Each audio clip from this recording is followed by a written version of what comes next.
If I don't speak loudly enough, let me know. Raise your hand. Just give me a sign.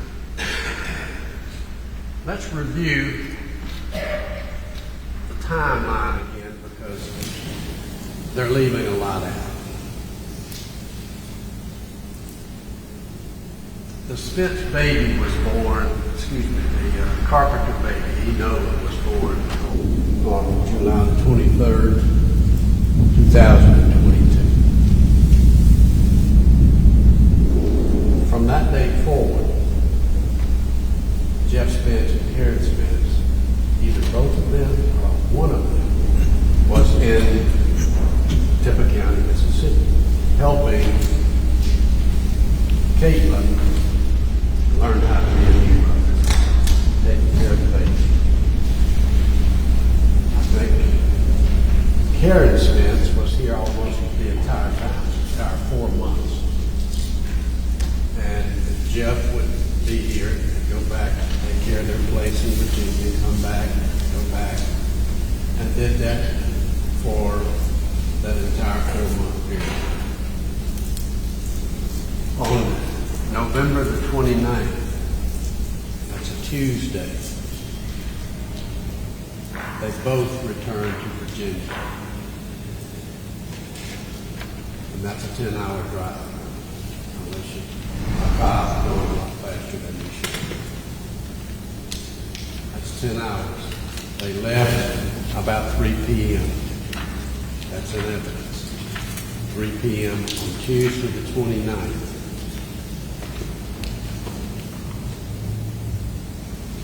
Arrived in Virginia in the wee hours of the morning. I'll come back to the timeline shortly.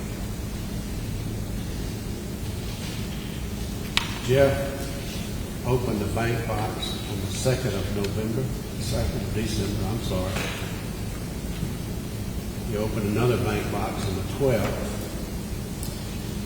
The bank boxes that he opened on the 2nd and the 12th were visited repeatedly in 2023. The pictures that you see up here are items that were in these bank boxes a year later. They talk about the Chilhowie bank box. What you see, the pictures wasn't on December the 2nd. It was in December of 2023, after search warrants were obtained a year later. Okay?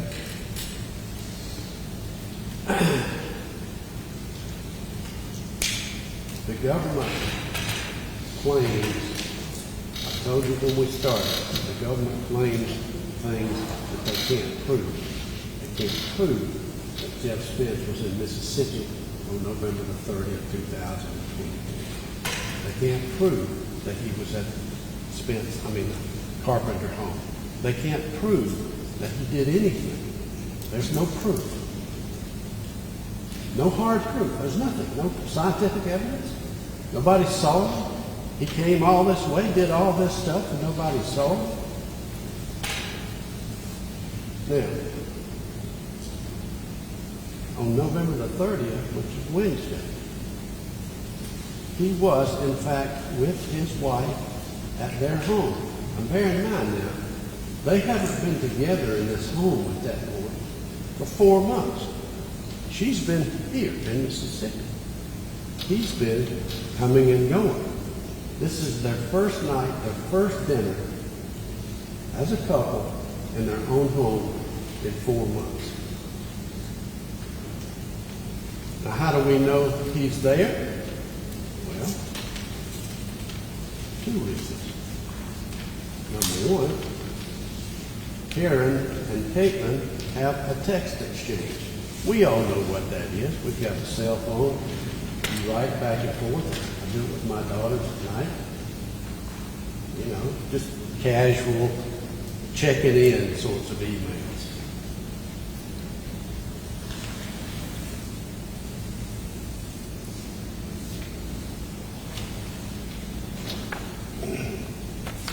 And this is qualitative evidence.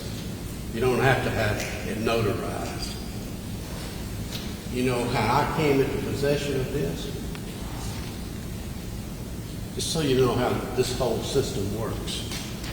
This is not something I found and I did find it, but it's not something I produced.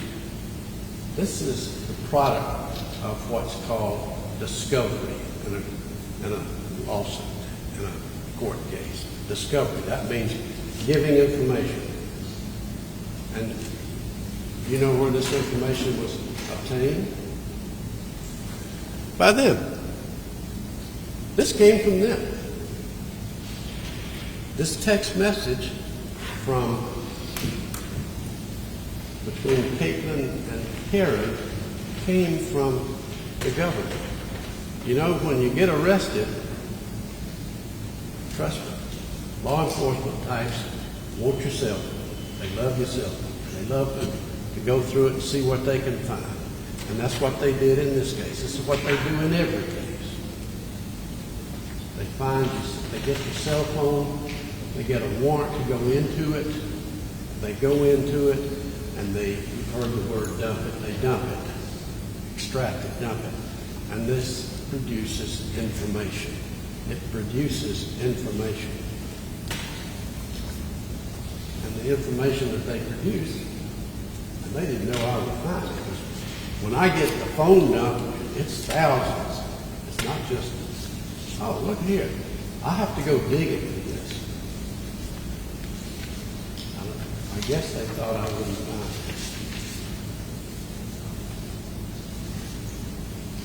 it. Caitlyn and her mother, y'all have this with you when you're back there. Caitlyn and her mother are having this casual evening checking in sort of exchange of,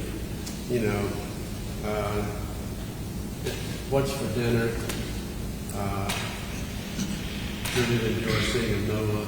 She's such a doll, that sort of thing. And then Karen says, Dad and I are eating hamburgers in a few minutes. He just got up from a good nap. He worked hard today, inside and out. The hounds are back. I don't know what that's in reference to. Love you lots and lots. And then Caitlyn writes back, LOL, good. I'm glad to hear that. I know you missed his hamburgers. Thank you so much, both of you, for helping out so much with the NOLA. You are the best grandparents. I don't have to have that notarized. This is qualitative evidence that they discovered in a cell phone search, and it tells you that Karen and Jeff, on November the 30th, are about to have dinner for the first time together in 4 months. First time together in their own home in 4 months. Help you understand how to read these things. If you look at some of the small print on this text message right here, you will see that it was sent on November the 30th, 2022 at about 8 p.m. I hope you were paying attention when I had Caitlyn on the witness stand the other day. She didn't know I had found this. I don't have to tell her what I found. They have to give me the phone number, but I don't have to tell her what I found. I can bring it up in court, which is what I did. And when she was sitting right there, and I started quizzing her about this, she was paying attention. I hope you were. She was stunned. She didn't know what to say. And when I asked her, kind of difficult to kill Kirby Carpenter in Mississippi on November 30th at 7 or 8 p.m.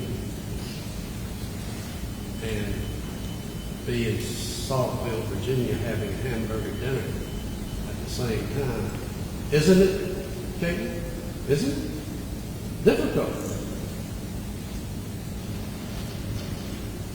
You remember, all she could say was,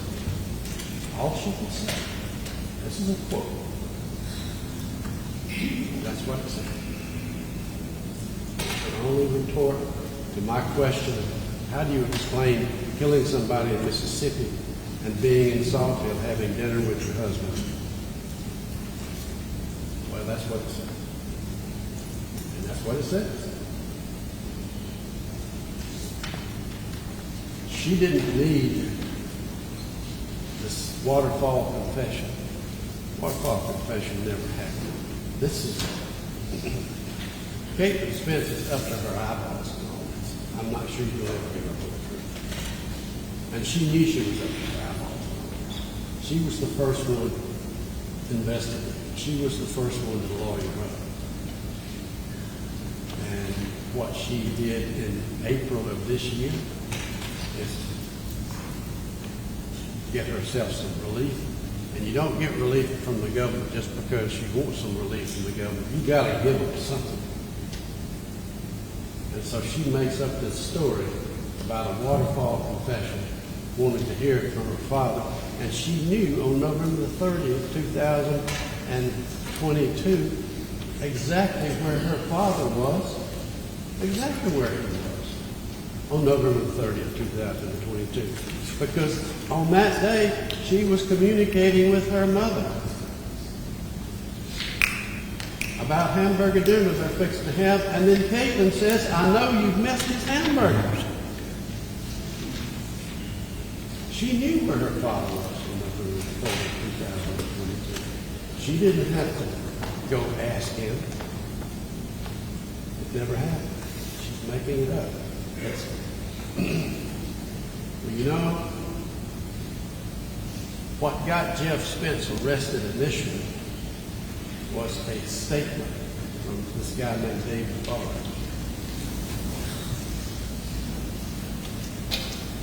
David Barnes was in trouble just like Caitlyn was in trouble. David Barnes was facing life imprisonment because he's a career criminal.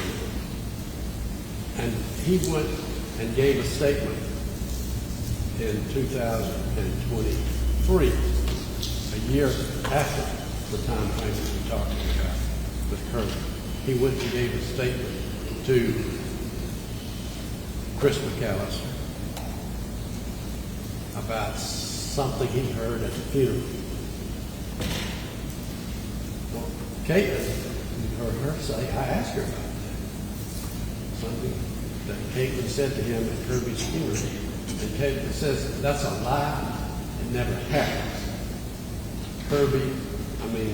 David Barnes is making it up. He's making up something that he can sell to the government to get him some relief. And it's got him some relief. He's not shipped off to prison yet. Interesting facts. That's what got Jeff Spence arrested.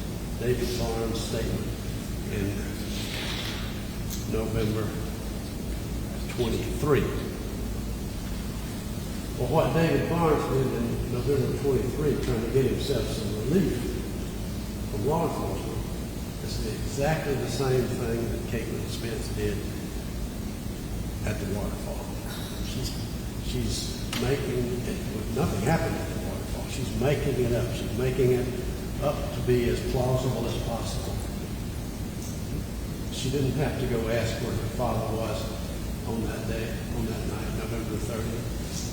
She knew it was right there. She and her mother were talking about it. I hope you take note that David Barnes, who started this criminal case against Jeff Spence, was not brought into the court. They didn't bring him. And there's a reason. Because he's not credible. And another reason they didn't bring him is because they have two competing witnesses. One saying one thing, no, you're a liar. Okay? When we first met each other last week, I told you to make sure that you make the government prove its case beyond a reasonable doubt. sure you might then prove that Jeff Spence was in Mississippi on November the 30th at 7 p.m. beyond a reasonable doubt.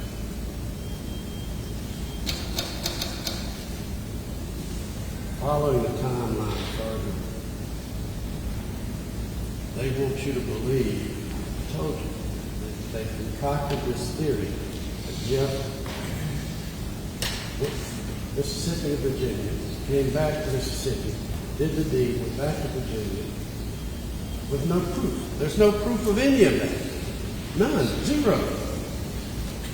Is that beyond a reasonable doubt? And to follow up their preposterous, foolish, almost theory,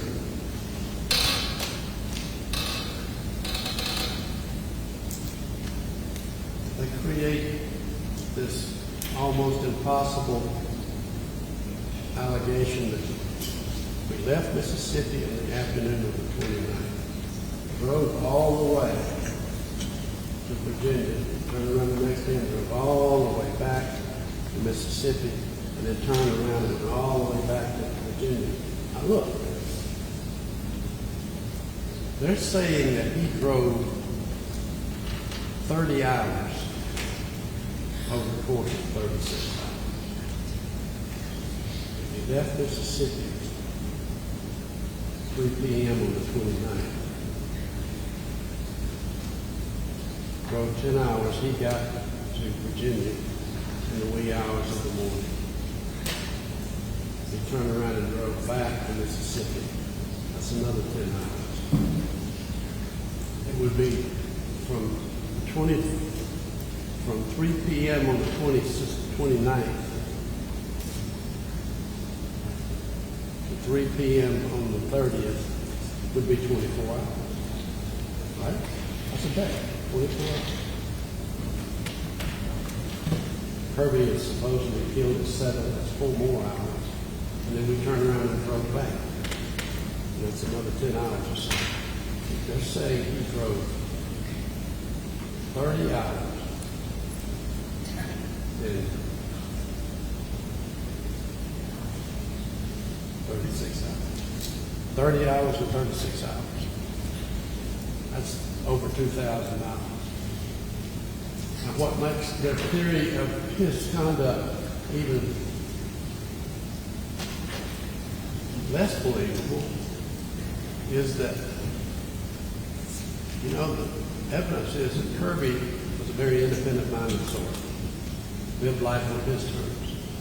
If you don't like what I'm doing, heck with it. You'll see me when you see me. I'm not coming home, I'm not coming home. And there is no expectation.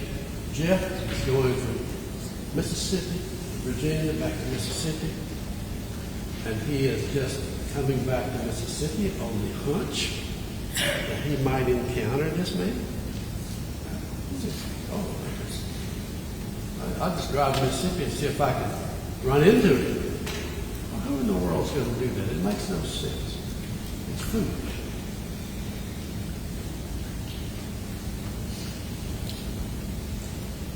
So,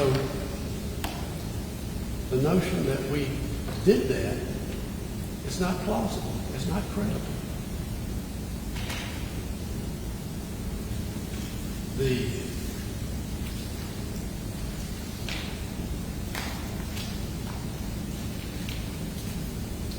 The notion that we would even attempt a man that age, I mean, he's no spring chicken.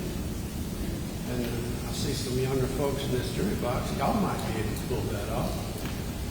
But not many of us my age could. It's not far behind. No. We have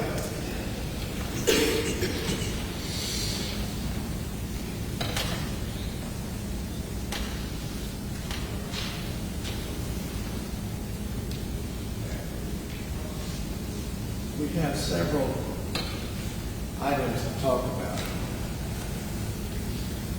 Please bear in mind that a search warrant was had on the Jill Howie bank box on December the 2nd, 2022. And Mr. Mueller has shown you all sorts of photographs. Those photographs aren't from December the 2nd, 2022. Those photographs are from a whole year later. They don't have any proof as to what was open in that box on December 2nd. You can just open the box. It doesn't mean anything to it. It doesn't, certainly not what you saw on the screen. And then the next box was opened on December 12th, 22. And it didn't have anything in it until June of 23.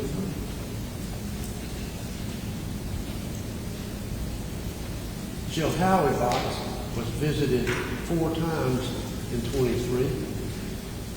Other stuff going in before the photographs were taken. The Saltville, the box opened on December the 12th. Didn't have anything in it until June of 23, and certainly nothing was put in it that looked anything like the photograph that you saw on the screen. These photographs, trust me, are not contemporaneous with this time. They are different.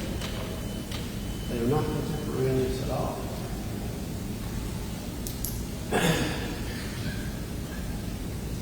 When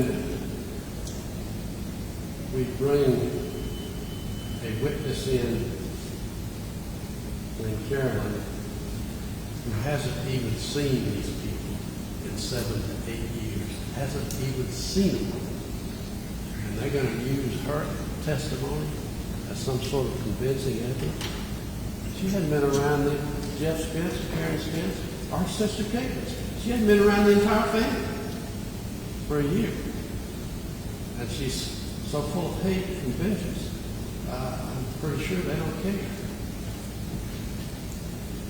You know,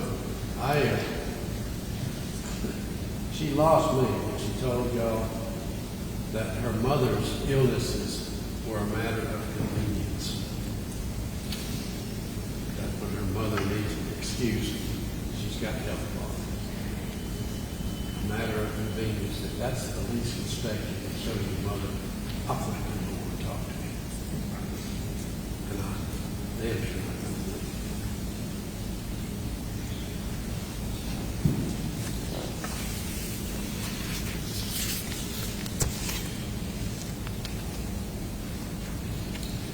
They haven't proven anything in this case. They haven't proved our presence. They haven't proved our any conduct at Kirby's house. They haven't proved that we knew how to get into the house. They haven't proven that we committed a robbery. What did we rob?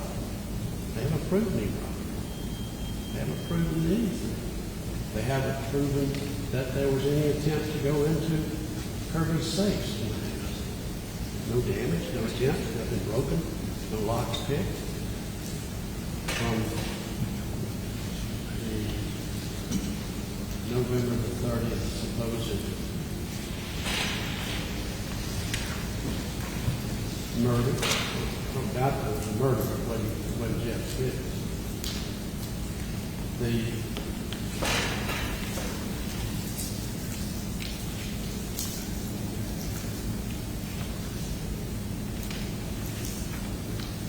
I haven't figured out yet, I've been sitting here for a week, I haven't figured out yet what exactly they claim was taken on November the 30th, the day that Kirby was murdered. What do they claim was taken? Do they honestly want you to believe that all of this stuff, right here, all of this stuff, that Kirby's killer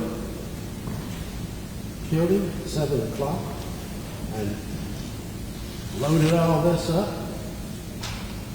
before Caitlyn got home at 8:15? That's what they say. I don't agree with that. That's what they say, using their timeline. All of this stuff? No. This is evidence of accumulated activity over the course of a long time. You remember I had Mr. Johnson, a young investigator from Virginia, on the stand for a couple of hours, going through every item in that box, and that box, and that box, and that box. Every item. And every item in there, they showed some loose coins. There weren't any loose coins that I saw the other day. I asked him about loose coins, and he said they're not loose coins. They are commercial products. You'll get to see it. You can look at it yourself. An individual silver piece, or silver dollar, or whatever. And it's packaged in a hard plastic container. But to be bought, I always say royalty, because I have bought stuff there myself when I'm in Portland once. But you can buy it in Memphis. You can buy it in Birmingham. Anywhere where there are products of this nature sold. And Mr. Johnson was asked, have you seen any evidence, Mr. Johnson, of when Jeff Spence came into possession of these items? Nothing. No, couldn't say. Could have had them for 40 years. Could have had them for a year, 2 years. Who knows? They don't have any proof. I told you the other day, they're just trying to squeeze whatever evidence they can and make it as punitive as possible against Jeff Spence. Trying to put, I use the analogy of trying to put a square peg into a round hole. They've been doing that for over 10 years. Right? And they always want to catch it. They want to catch everything they do. It's a government tendency to make it as bad sounding, sinister sounding as possible for the accused. And the example that I'll use for you, if you look at they make out a return when they do evidence. They have a list. There's a list. You'll see the list. And they accuse Jeff Spence of possessing, on the day that he was arrested, $8,200 in counterfeit money. Well, that sounds pretty bad. $8,200 in counterfeit money. He didn't have one red cent in counterfeit money. He saw me have Mr. Johnson. Let's look in this bag. Let's open it up and see what's in here. Remember that? And we opened the bag with $8,200 in supposed counterfeit money. Well, it wasn't counterfeit money. That's play money. It says it, you look at it, it says it right on the document itself. You flip it over on the back side, it says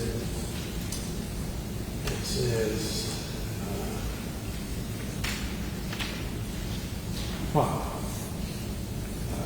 That's a prop. Money, movies and stuff. Prop pack. It's a prop pack. That's simple about that bit. It's not counterfeit money. Hopefully we wouldn't even try to pass it. What's left we're going to take it. It's not right.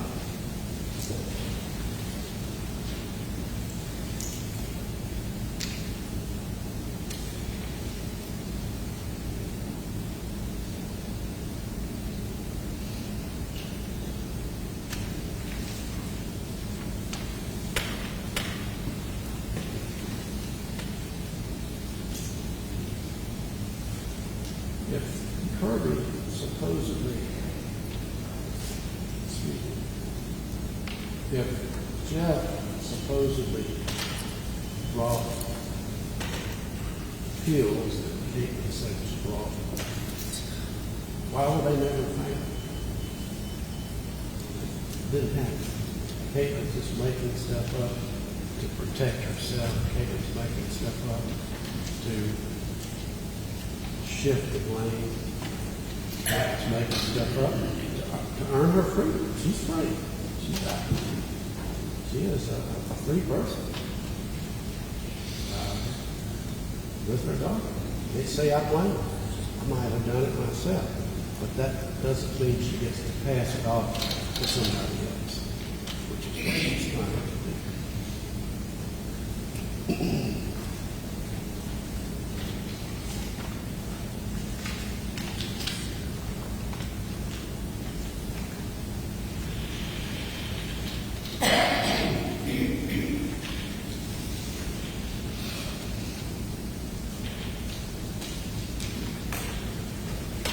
I think you need to bear in mind how much animosity Kirby had going on at the time, and how much animosity he has generated over the course of his young life.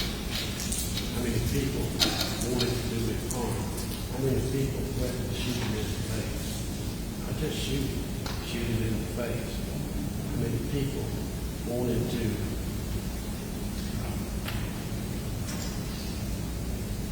drag him out to the street and beat him to death in the city of Ripon, where nothing would happen to him, is what he said. And when people got mad at him over manipulated business deals, I mean, the people got mad and said that's the kind of money to get killed over. All sorts of questions. Somebody killed Herbie Carter. Who was it? Have they proven to you beyond a reasonable doubt that it was Jeff Spence? No, they don't have any proof at all. Besides, I did show you. On November the 30th, at the time he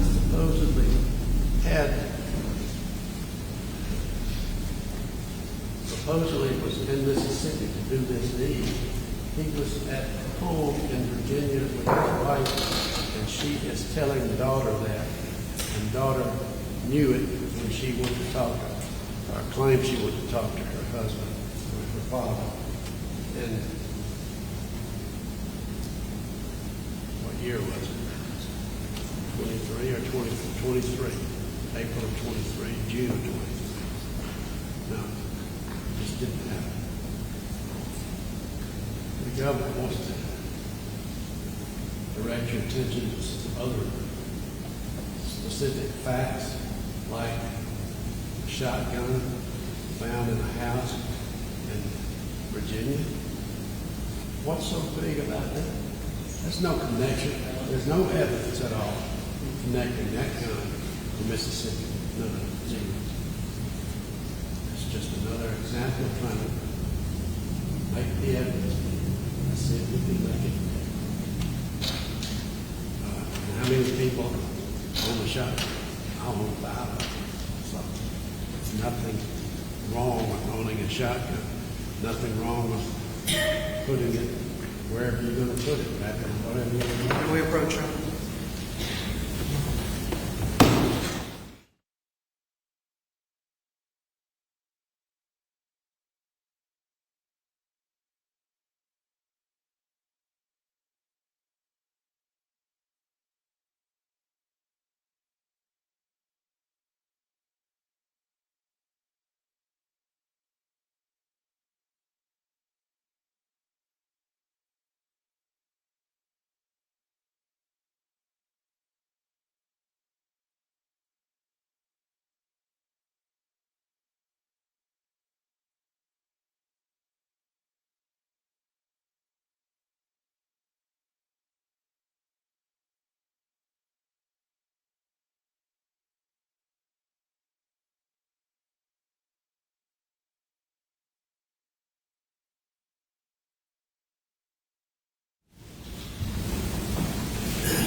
I told you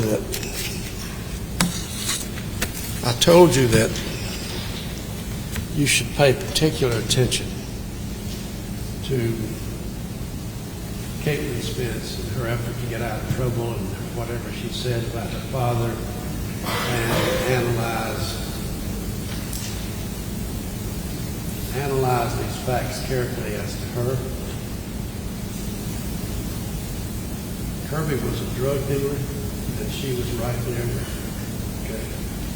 Kirby sold methamphetamine, she was right there with him. Kirby sold pills, she was right there. Drug dealer, trust me. 50-year lawyer. There's a lot of violence associated with drug dealing. And she was right there with him.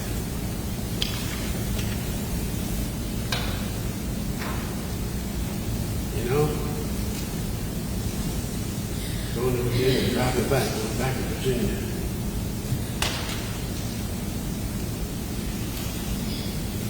That's a lot to believe when you got this woman right there in the house. You got this woman right there in the house.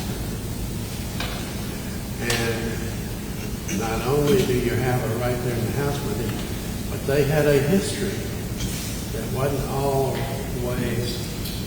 flowers. It wasn't always positive. She told you, and other people told you, Kirby was a difficult man. He had temper. He had a tendency to violence. If you didn't agree with the way he wanted to live, Kirby was emotionally abusive to her. When I say emotionally abusive, I'll come on if I want to. If I don't want to, I'm not going to. And if you say anything, I'm liable to give you a black eye. And he did. I don't believe Caitlyn was happy in that relationship, and I think she's glad it's over. And one of the things that I found interesting that I didn't even know until this case was being heard, Chris McAllister was on the witness stand, and he wanted to play the 911 tape.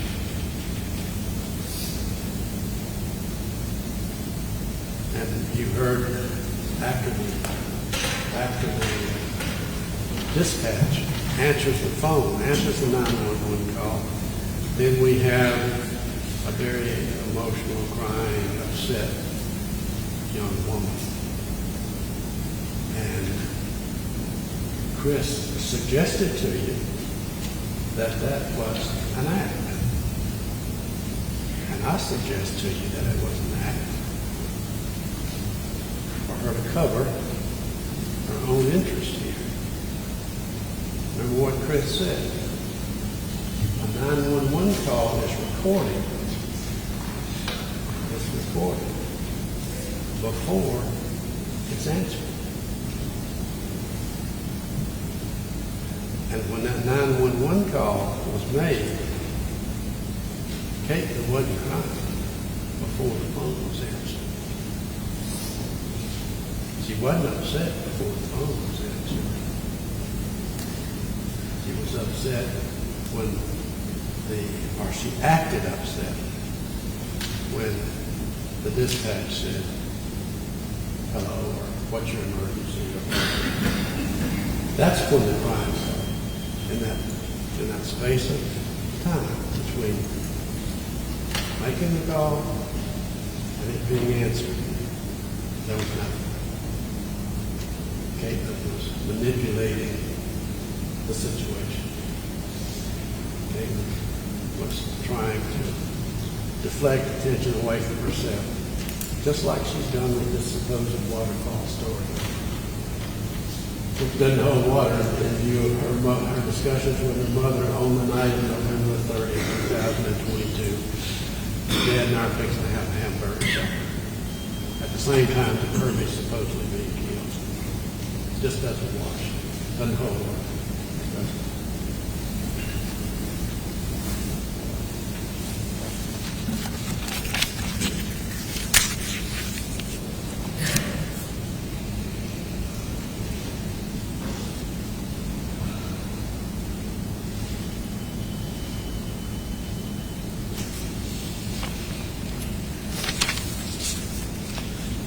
You know, Chris McAllister is a long-time Temple County coroner and a long-time Temple County investigator. I've known him a long time. He usually shoots straight with me.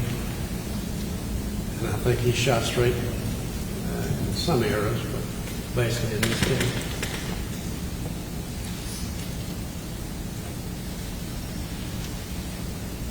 I don't recall anything from his investigation, what he did,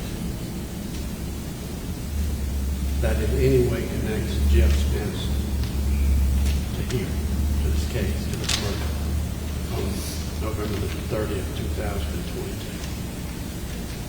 Chris did all this investigation, and I can't think of a single fact that he could testify to that points the finger at us.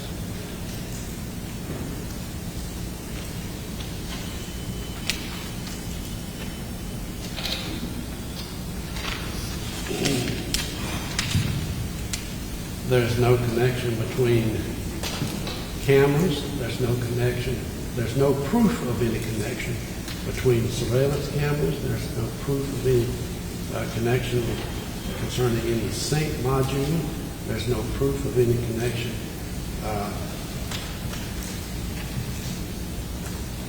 between any attempts to steal money from inside safes. There's no proof of any connection between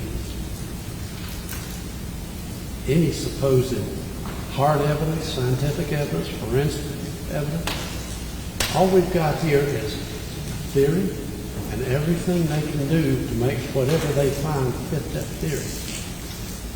Of course, Chris did make some mistakes. I mean, there are no fingerprints. No fingerprints off of Kirby's door to his truck. If somebody's going into that truck, even though it self-locks, anybody going into that truck, they'd have to open the door. No fingerprints on the supposed toolbox outside. Nothing hard as evidence that you would normally see in a criminal case connecting Jeff Spence to this place at that time.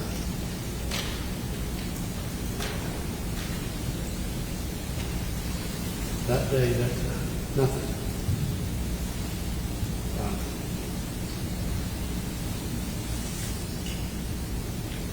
Caitlyn, on the other hand, had a lot to protect. She claims that and I find it interesting, see if you can help me out here. Kirby is supposedly killed around 7 p.m. on Wednesday, November the 30th. And somebody does what they do to him. That's not the sort of conduct that you would expect of somebody who would be in a hurry if he has driven all the way from Mississippi to Virginia back to Mississippi, and he's going to kill him. He's going to steal all this stuff, and he's going to go to the trouble to get him around by the metal coverall, put him underneath a toolbox. That's not somebody who has driven 2,000 miles, has driven all these hours in a very short period of time. That's somebody more local, somebody who's got time, somebody like Jeffrey Spence and whoever she might have as a friend to help her. She's not in any hurry because she's living there at the time. She's not living, she's not in a hurry to leave. Whoever kills Kirby at 7 o'clock or 7:15 is going to steal all this stuff, steal stuff out of the supposed satchel that we've never seen.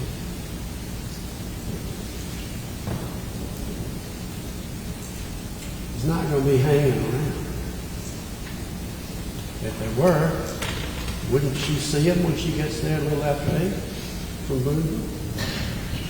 Yes, of course you would. So the simple facts of how this supposedly is happening does not support Jeff Spence. It more likely supports Caitlyn Spence and whoever she had as friends. And she's called some of the names of her friends. I'm not going to call them again. But y'all heard it.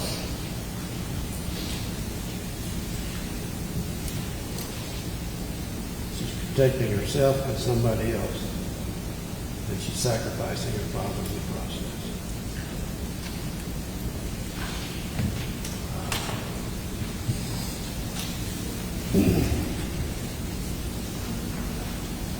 There he is. Well, I'm not laying it down. I don't want to waste time. Kirby Carpenter had a habit or practice, I'm not sure it was a habit, a practice of he owes me money, so he writes me a check. And I say, can you cash this? Then I give him the check back, and he cashes it for me. And I put the cash in my pocket, and off I go. That check handed back to him that he had written becomes a receipt. It's like a receipt. And that check to David Barnes was dated April the 21st, 2022. It's here somewhere. You'll see it in the back. All that check proves is this, that at some point after April the 21st, 2022, at some point, Kirby and Jeff did business. And Jeff was there a lot. After August, he was there almost all the time. They did business together. And they had done business before then. But as to that check and why it comes into Jeff's possession, it's because inadvertently it was put into a bag or a box where Kirby was delivering stuff to Jeff that Jeff had bought. Some of the stuff that you see over here. That's all. Had done business together. You know, we've heard from Caitlyn, we heard from Chris McAllister that the inside of Kirby's house was basically a mess. It was full of papers and clutter. And the fact that we end up with papers and clutter in some of Jeff's possessions in the bank boxes. It's nothing more than inadvertently grabbing something and sticking it because of all of that. That's all it means. It doesn't mean anything else.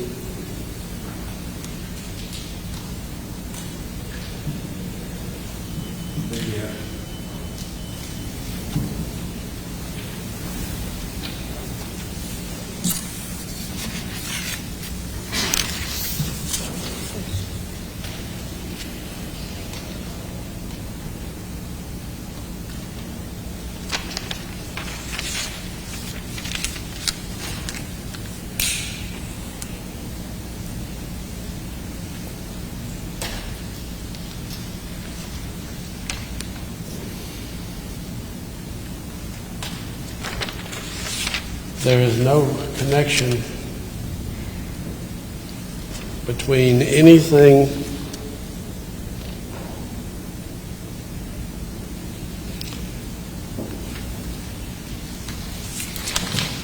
that the government claims that we did that they have proven beyond a reasonable doubt.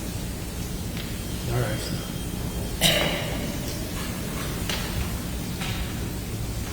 And remember, there were plenty of people who wanted to do Kirby. Ray Palmer, David Hancock. Remember the guy who, Adam Gates, chased him down in Boonville and assaulted him in a parking lot with a gun. Memphis biker gang, Nashville diamond guy. All had reason to topsy-turvy gone. And drug dealing in and of itself is enough to raise your eyebrows.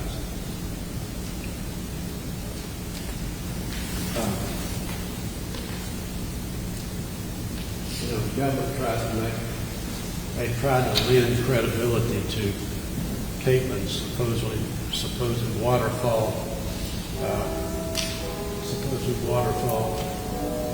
confession, as she calls it. And I just don't. I have a two-layered response to that supposed waterfall happening. The first layer is it never happened because she knew where he was. The second layer is assuming that it did happen. What she said is not nearly as telling as they want it to sound like. It didn't happen. But, I have two daughters, and I can imagine if either one of my daughters was living life Caitlyn's reality, I could end up saying something very similar to her myself. If I had a daughter who was living with a drug dealer, involved in drug dealing, if I had a daughter who was living with a man who had people engaging in high-speed chases. Adam Gates, for example, chasing my significant other down, assaulting him with a gun. I had a daughter who was living with a man who was emotionally abusive, wasn't committed to the relationship, show up when he gets good and ready. If I had a daughter who was married to a man, or living with a man, who had propensity to smack you if you had anything to say, leave marks on you, black eyes, bruises. If I had a daughter who was living that reality, I could very well see myself saying, look, honey, you got your daughter. You got a lot to live for. You're out of a bad situation. You're no longer living with people who are doing what this guy was doing to you, what he was doing to make a living, what he was doing to make money. Your exposure to high-risk conduct. Now look, get towards the mouth. Move on with your life. I can hear myself saying that. Sure as heck. And I think a father that would say that to a daughter would be a good father. It doesn't mean what Caitlyn would mean, but it never happened because Caitlyn knew exactly where her father was on November the 30th, 2020. He was at home with Mom. The first time they had together a dinner in their own home in 4 months. Spent the day working, took a nap, cooking hamburgers.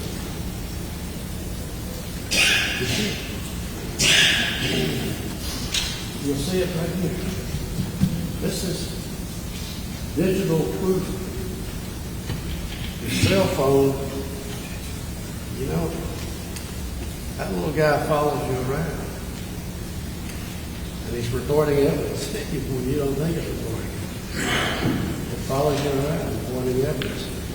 And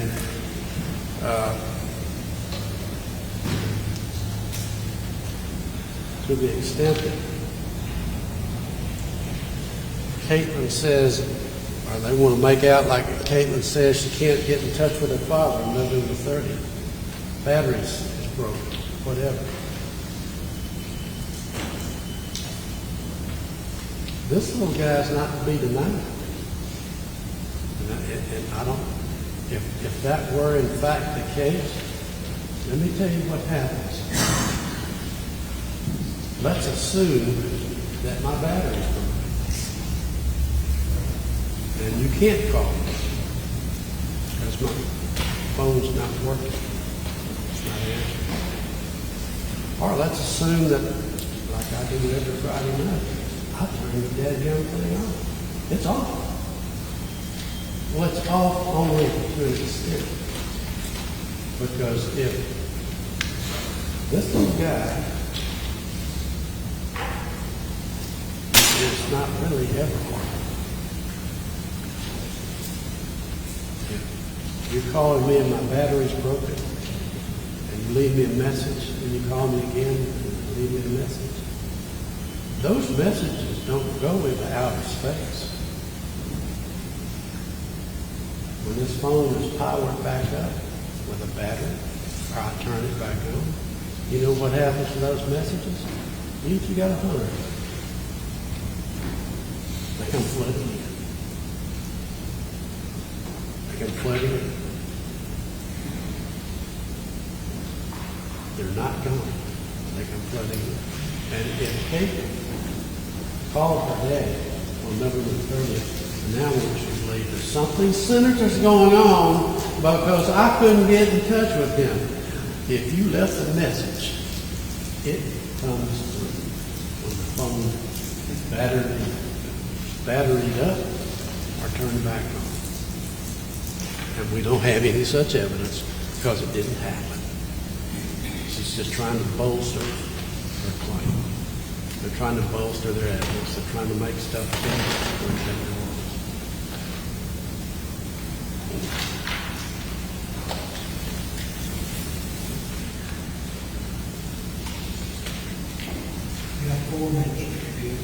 That's all?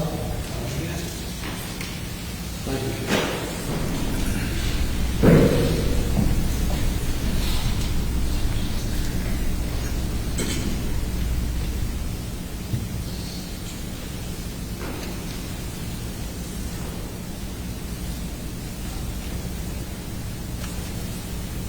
Exhibit 50. Exhibit 50. This is proof. In Mississippi, on November 30, 2022, at 8 p.m.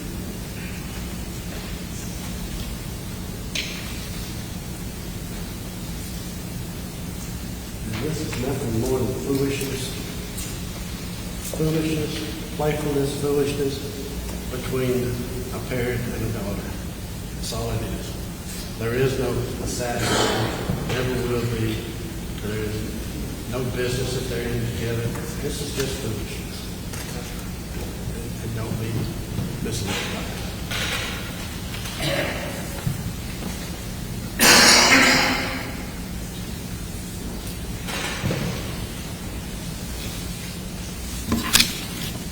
You've got all the returns, the entry log. One bank box, another bank box. Just bear in mind that those boxes were visited. This one's 2, 4, 6, 8, 9, 10 times in 1 year. This one's 4 and another one's 7. And what they're showing you from these pictures, well, after all of these visits, the stuff was being put in. Those pictures aren't contemporaneous with Kirby's death. The pictures are a year later, over a year later. Search for this guy. Don't be missing it. Sit down and start talking about this case. Remind each other. When you leave here, you should feel good about the decision. And if you don't know who Kirby's killer is, and we don't, and if you're not sure, then your vote's not guilty. Because I don't have to prove anything, even though I have to. I don't have to. He doesn't have to. That's not the way the game is played. That's not the way the system works. The government claims they have to prove everything to make them do it. Thank you, sir.